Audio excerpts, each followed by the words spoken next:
E aí eles descobriram essa maravilha de manipular a taxa de câmbio em períodos de véspera de eleição para falsear um barateamento das coisas para ganhar a eleição. Foi o que o Lula fez. O Lula arrebentou o país criando esse conforto nacional consumista. Foi o Lula ou foi a Dilma no segundo mandato? Não, o Lula expandiu o consumo e criou um passivo externo monstruoso que fechou a conta miraculosamente porque os preços dos produtos brasileiros lá fora estavam bombando. Foi uma aposta que deu certo. Para ele, sim. Mas se a gente imaginar... O Brasil deu certo, não deu durante o período dele? Sim, mas é a mesma gente. É o mesmo partido, o mesmo ministro, a mesma pessoa. Ele dando as cartas e tal. Quebraram o país. Que é como se tu agora fosse o seguinte, eu vou começar a gastar por conta, esqueço minha dívida, vou começar a gastar por conta, e pelas tantas, tu perde a renda. Que é o que aconteceu. O Lula pegou o crédito eu estou falando números para a gente discutir. 15% do PIB era o crédito no Brasil. O Lula expandiu para 55% do PIB. Que maravilha, todo mundo foi ao crediário. Aí é foda, porque alguém precisa pagar isso daí. Aí o que aconteceu? As pessoas perderam emprego, perderam a renda. Serasa, SPC, 65 milhões de pessoas. O Lula pegou 43 bilhões de reais dos cofres do governo, dinheiro seu, meu, de todo mundo. 43 bilhões de reais meteu no bolso dos conglomerados de educação privada do Brasil. São os maiores do mundo. Meteu no bolso dos caras e deixou no meio um estudante endividado, fiéis. Se gaba. Abri vaga... Mas o ProUni foi legal. O ProUni também é dinheiro público. É dinheiro público. Fiscal. Mas quem... Por exemplo, eu me formei no ProUni. Não faz mal. Eu estou só lhe dizendo o seguinte, que não existe almoço de graça. Com certeza. Então é o seguinte, o que é que você se formou no ProUni? ProUni é uma boa iniciativa, mas o que era? A universidade é uma empresa que ganha dinheiro, que tem lucros astronômicos, boa parte delas, e deve impostos ao governo. Deve FGTS, deve não sei o que e tal. O que é que o Lula fez? Entregou os impostos que deviam ter ido para os cofres públicos para eles em troca de bolsa. Resultado, explodiu no Brasil a Arapuca privada e EAD, esses tudo bem. Um camarada, você acabou de dizer, não, eu me formei com o ProUni. Legal para você. Agora, e o dinheiro que tiraram da saúde pública? Mas o dinheiro do ProUni, ele vem de... De renúncia fiscal. De renúncia fiscal. Mas assim, para mim, parece... Analisando de um jeito burro e leigo, parece ser um jeito rápido de colocar o brasileiro na faculdade sem precisar construir novas universidades. Perfeitamente. Agora, a questão básica é, isso se sustenta? Isso é uma pergunta que precisa ser feita mesmo. Não, mas então, qual é a característica? Poderia usar na educação de base também, porque acho que foi uma coisa também... Qual é a característica? Eu não sou contra, eu estou fazendo uma análise de um modelo que criou uma falsa sensação de conforto, que é essa memória afetiva, e que cobrou depois um preço muito amargo. O país quebrou. A conta veio. Então, a expansão do crédito virou inadimplência das empresas e das famílias. 77,8 de cada 100 famílias brasileiras, estatística permite você fazer 0,8 famílias, mas assim, 77 de cada 100 famílias estão endividadas com recorde de endividamento. Ciro, e esse consumo, na época, conseguiu ser convertido, por exemplo, para um aquecimento da nossa indústria? Não, tudo importado. Destruíram a indústria brasileira manipulando a taxa de câmbio. Porque se aumentou o consumo, porque você falou assim, essa foi uma época boa. Então, acho que depende da análise. Sim, acho que essas famílias que eram pobres, que tiveram um aumento, né, do poder de compra, isso com certeza impactou positivamente a vida delas e tiveram acesso que nunca tiveram. Sim. Mas, ao mesmo tempo, a desindustrialização corroeu o emprego deles. Então, na hora que essa onda passou, essas pessoas ficaram... E aí veio um monte de tentativas de tentar... E dava pra gente manter tudo isso daí e fomentar a indústria brasileira ao mesmo tempo? Essa é a base da minha ideia, da proposta. Eu tô relativamente familiarizado com a tua ideia. Veja, então vamos pegar o exemplo prático. Em 1980, do ponto de vista do tempo histórico, eu estou falando de ontem, tá? Em 1980, um terço da riqueza do Brasil era produzido nas indústrias. Por que isso é importante? Porque a indústria paga os melhores salários, recolhe o maior volume de impostos para financiar boas políticas de segurança, de educação, de saúde, isso não é mentira, você dizer que vai fazer isso sem dizer de onde vem o dinheiro, e agrega valor na exportação para o estrangeiro, traz dólares para o país para pagar a conta daquilo que a gente não sabe fazer aqui dentro. Então, indústria é fundamental e a economia moderna do conhecimento, a economia digital, na verdade são serviços ultra sofisticados baseados na indústria. Então, sem essa indústria também você não dá o passo seguinte, que é a economia do conhecimento, do mundo digital, etc, etc. Você não dá esse passo se não tiver a base industrial aqui. Então, em 1980, um terço da riqueza do Brasil era industrial. Hoje caiu para 9%. Porra! Na data, em 1980, presta atenção, irmão, para você ver, porque um país é uma coisa para se administrar. Mas, assim, você falou que agora a gente caiu para 9%. 9%. Nós destruímos, a maior destruição. Tem um professor... Foi uma destruição da ou foram indústria outras brasileira. coisas que começaram a dar mais dinheiro? Não, a destruição. Eu vou te dar números para a gente espancar a insônia aí da turma. Tá. Então, veja, a China, nessa data, era 1/6 do Brasil. Só que a China já tinha 800 milhões de habitantes e o Brasil estava ali com 150 milhões de habitantes. Nós éramos muito mais ricos relativamente do que a China. Meu irmão, a China hoje está descambando para 20 vezes o Brasil. Quem está certo, eles ou nós? Foi destruição mesmo da indústria brasileira. Tem um estudo de um professor coreano que identifica como o maior episódio de destruição industrial da história do capitalismo mundial. O que precisa ser feito para destruir as empresas do Brasil? De novo, aquela história, câmbio, juros são as principais questões, sistema tributário. Deixa eu te dar o número. Quando você tem um câmbio manipulado, a proporção... Eu quero ver se eu acho um jeito de explicar. Para você é simples, eu quero ver para a gente subir a favela. Se o povo entender isso, a gente vira o jogo. Quando você não compra dólar, nós já entendemos isso, mas você compra pão, e pão é feito de trigo, o trigo o Brasil tem que trazer do estrangeiro, paga em dólar. Se o dólar está alto, o pão fica mais caro. O pão fica mais caro. O remédio é trazido do estrangeiro, fica mais caro. O celular fica mais caro, o game fica mais caro. E isso se traduz numa inflação. E aí vem uma inflação que não é de demanda, é de custo. Então, aumenta o custo. E eles atiram com juros sem... Enfim, mas vamos voltar aqui. Quando o inverso acontece, quando a minha moeda se valoriza muito, o dólar se desvaloriza muito, eu tenho uma sensação de conforto.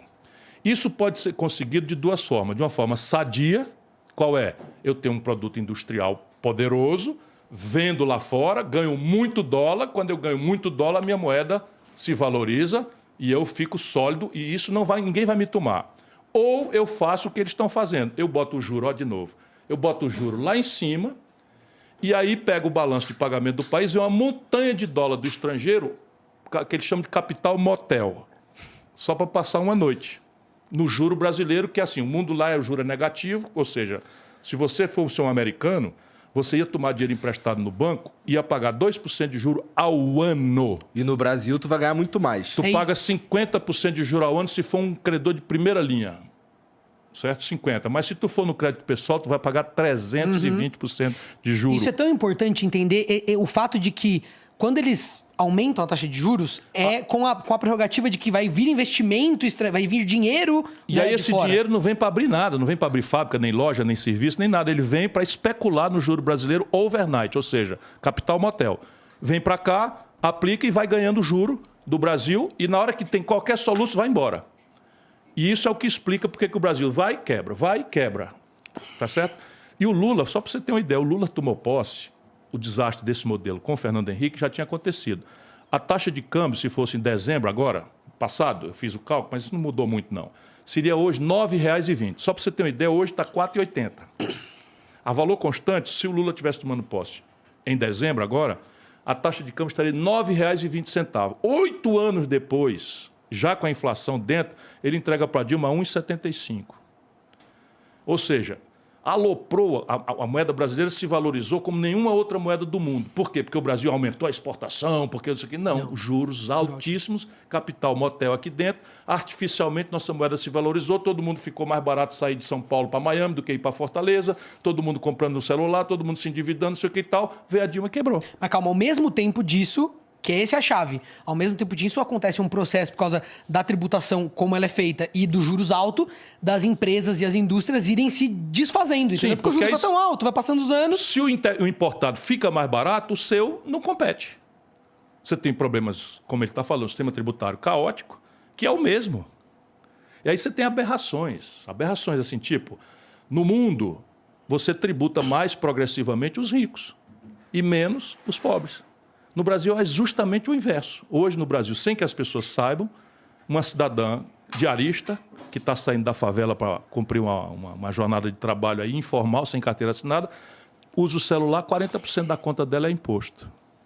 E um super rico não paga nada. Não, e assim, é muito mais cruel também, porque assim, você está falando de uma conta de celular, mas comprar um shampoo, Sim. eu vou pagar o mesmo imposto que o cara que tá fudido pra caralho. Por isso que o mais eficiente seria a gente... Porque eu entendo que quando o imposto... Tem jeito essa porra? Claro que tem. Tem que ter, porque o que acontece? Já é feito em outros países, tá entendendo? Aí, Essa questão de colocar o imposto muito no consumo, e aí depois na hora de tributar o lucro, que a gente não tributa das empresas, faz o quê? Até do ponto de vista de quem tá empreendendo, você fala assim, não, eu não vou ficar comprando computador, não vou ficar comprando...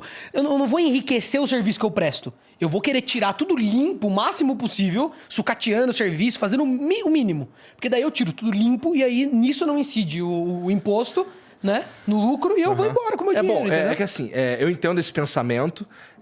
Não acho que. Eu espero que ele não seja tão comum quanto a gente está fazendo parecer. É que Não, é uma coisa desculpa. inconsciente. Tecnicamente, essa é a grande chave do Brasil. Tecnicamente, não tem mistério. E eu chamo em meu socorro duas coisas que podem ser conferidas. Qualquer pessoa que esteja aí duvidando e tal, porque normalmente as pessoas têm dúvida se é possível. Você acabou de dizer, tem jeito essa chibata? Tem jeito e tal? Tem. Tecnicamente, não tem muito mistério. De onde é que eu tiro essa segurança de parecer simples, uma coisa que não parece à maioria das pessoas tão simples?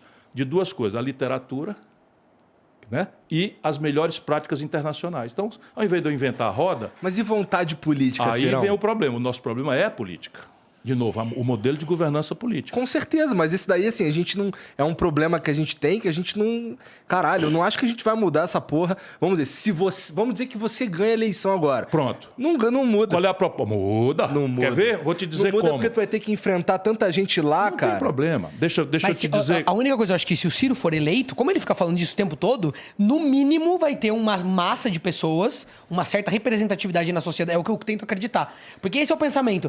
Se as pessoas não estiverem por dentro, eu tenho até uma pergunta sobre isso, que é a questão da esquerda e da esquerda. Eu sinto que a esquerda moderna, jovem brasileira, óbvio que não é todo mundo, mas é uma porcentagem dela, ela é muito estética, ela discute, a discussão da esquerda tá muito em pautas identitárias, são importantes e tudo, mas quando você quer discutir isso, eles fogem, ou eles não sabem, ou eles não se interessam, você tá entendendo? Enquanto que a direita jovem... Tô falando de uma galera que eu assisto no TikTok, inteligente, umas pessoas que leem e tal. Eu sinto que eles, por mais que estejam equivocados em algumas coisas, é uma sensação minha, queria até saber se é uma sensação sua. Correto. Eles são mais interessados nos problemas práticos, é o que eu vejo. Sim. Eu acompanho gente de esquerda e gente de direita, minha timeline é uma loucura. Sabe? É um retrato da democracia, porque tem de tudo. As pessoas de direita, elas estão falando, equivocadamente muitas vezes, eu acredito, mas estão querendo entender. Pô, mas por que o Brasil... O que tá acontecendo? Tô falando da juventude bem intencionada, né? Não dos... Então isso aí a gente jogando fora... Não. A gente jogando fora rótulos, por exemplo. A de direita é fascista. Isso, eu tô falando disso. Eu tô baboseira completa. A esquerda, quando vai falar com o Ciro, eu vejo, eles nunca... E não é só com o Ciro, com qualquer coisa. Eu sinto que hoje em dia, é uma crítica minha, e eu não encontro pares muito pra falar, gente, a gente tem que ser uma esquerda consciente de saber que o problema do Brasil, tudo bem, é moral, é ético, tem a questão identitária que enfim, que é importante. Mas o Brasil tem outros problemas. Mas, gente, como que a esquerda não tá vocalizando o problema absurdo de ter uma elite vivendo de uma taxa de juros que não é praticada no planeta inteiro? Ah, não, mas a esquerda tá preocupada. Por quê? Porque isso... traz fama, porque isso é um papo muito mais palatável. É a minha opinião.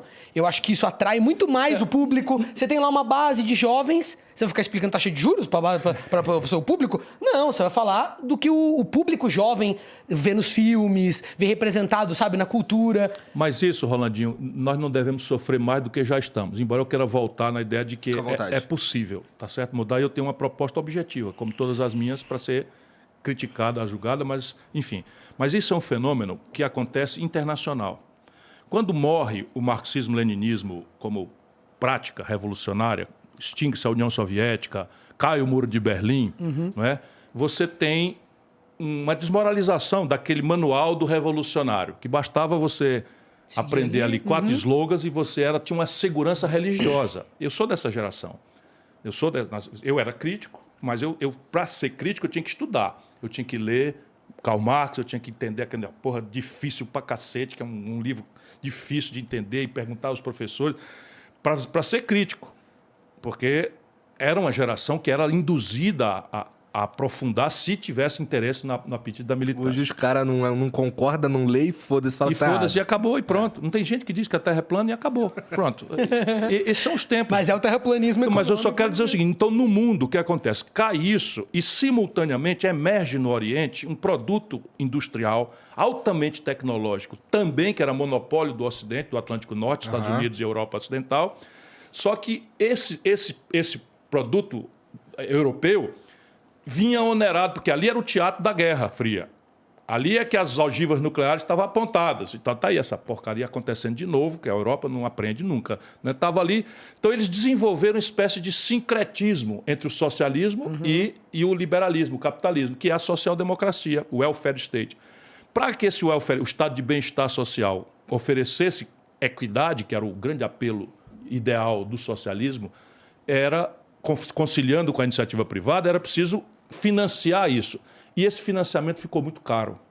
Quando eles não tinham competição pelo imperialismo, agora estava revendo um filme da colonização inglesa ou da colonização francesa na África, ou da colonização alemã, italiana, até muito pouco tempo. Então eles supriam com isso. Quando acabou o imperialismo, pelo menos explícito, e emerge um produto oriental desonerado dessa cunha fiscal, nasce o neoliberalismo. Isso é tudo problema deles, tem nada a ver conosco aqui dentro. Só que a esquerda brasileira, lê-se PT, tem um chefe que não lê, não estuda, não gosta de quem lê, nem gosta de quem estuda. Ele acha isso uma coisa deplorável. A visão de mundo do Lula é a apologia da ignorância. Isso é uma tragédia. E aí fica todo o pensamento acadêmico, os cientistas, os jovens, os intelectuais, etc., os artistas, todos replicando pelo ideário simbólico de um operário que veio retirante do Nordeste e tal. E o mundo foi mudando de forma sofisticada e a gente imitando, no melhor hipótese, isso que você está falando. De onde é que nasce isso? É da esquerda do Partido Democrata norte-americano, que não podem discutir mudanças estruturais no modelo, né? E então tem que dar um ideário para quem tem espírito de solidariedade com os mais fracos, os desvalidos. Então vem toda essa agenda identitária. Copiaram com casca e tudo e aqui dentro colidiram com a moral popular de uma forma chocante. Ou seja, não existiria o Bolsonaro se não fosse esse grosseiro equívoco que está se repetindo. O Bolsonaro, se fosse julgado como um presidente, a inflação explodiu na mesa do pobre.